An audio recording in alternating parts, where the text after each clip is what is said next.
A square plus B square equivalent to 89. A square plus B square equivalent to 89. A plus B equivalent to 23. A and B are natural numbers, సహజ సంఖ్యలు. మొత్తము A and B ఎన్ని values తీసుకుంటుంది? మొత్తము A and B ఎన్ని values తీసుకుంటుంది? A square plus B square equivalent to 89. A plus B equivalent to 23. A and B సహజ సంఖ్యలు అవుతే ఏబి ఎన్ని వాల్యూలు తీసుకుంటుంది? చాలా మటుకు ఈ క్వశ్చన్ నేను అడిగితే స్టూడెంట్స్ ఏం చేస్తారంటే వాళ్ళు ఇలానే సాల్వ్ చేయడం అలవాటైపోయారు. ఏ ప్లస్ బి ఈక్వలెంట్ టు 23, బిని 23 - 7గా రాస్తారు. ఎక్కడైతే బి ఉందో అక్కడ 23 - ఏ హోల్ స్క్వేర్ ఈక్వలెంట్ టు 89. ఈ ఈక్వేషన్ని సాల్వ్ చేస్తారు. ఎందుకంటే మనకు స్కూల్స్లోను కాలేజెస్లోను ఈ పద్ధతే చెప్పారు కాబట్టి 90% స్టూడెంట్స్ ఇదే, 90 కూడా కాదు ఇంకా ఎక్కువ, 100లో 99% స్టూడెంట్స్ ఈ మెథడ్కే అలవాటు అయిపోయి ఉంటారు. క్వశ్చన్ని ఫస్ట్ చదవడం నేర్చుకోవాలి సార్. మనం క్వశ్చన్ని చదివితే మనకు చాలా వరకు మనకు రైట్ కాన్సెప్ట్స్ ఈజీగా వస్తుంది. మెథడ్ 2 క్వశ్చన్ ఏమన్నాడు?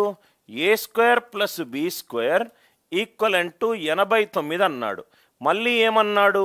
ఏ అండ్ బి అనేటి సహజ సంఖ్యలు అన్నాడు. ఎప్పుడైతే వీడు సహజ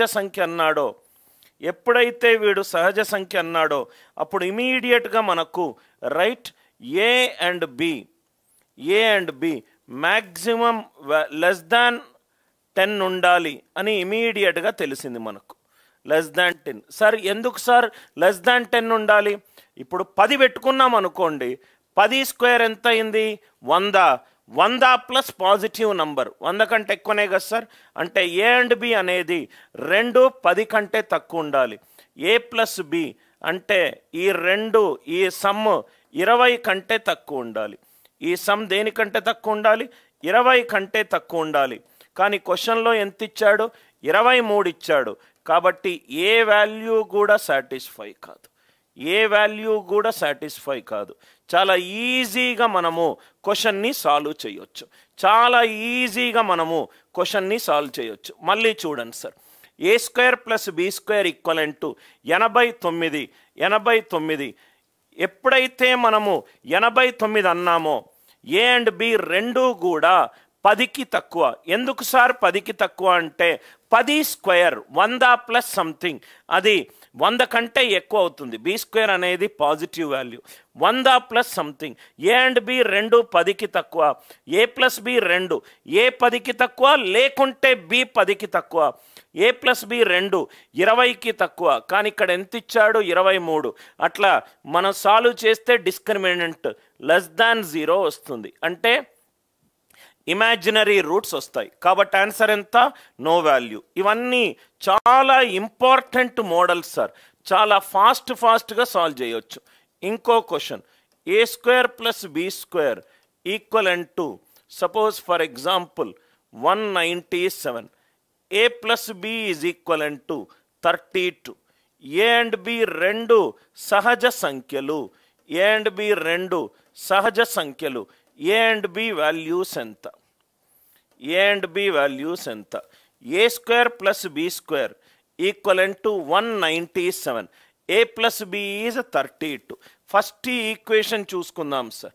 ఏ square plus B square equivalent to 197. అంటే ఏ అండ్ బి వాల్యూ రెండు కూడా 15 కంటే తక్కువ ఉండాలి. ఎందుకు ఉండాలి చెప్పండి? 15 స్క్వేర్ ఎంత?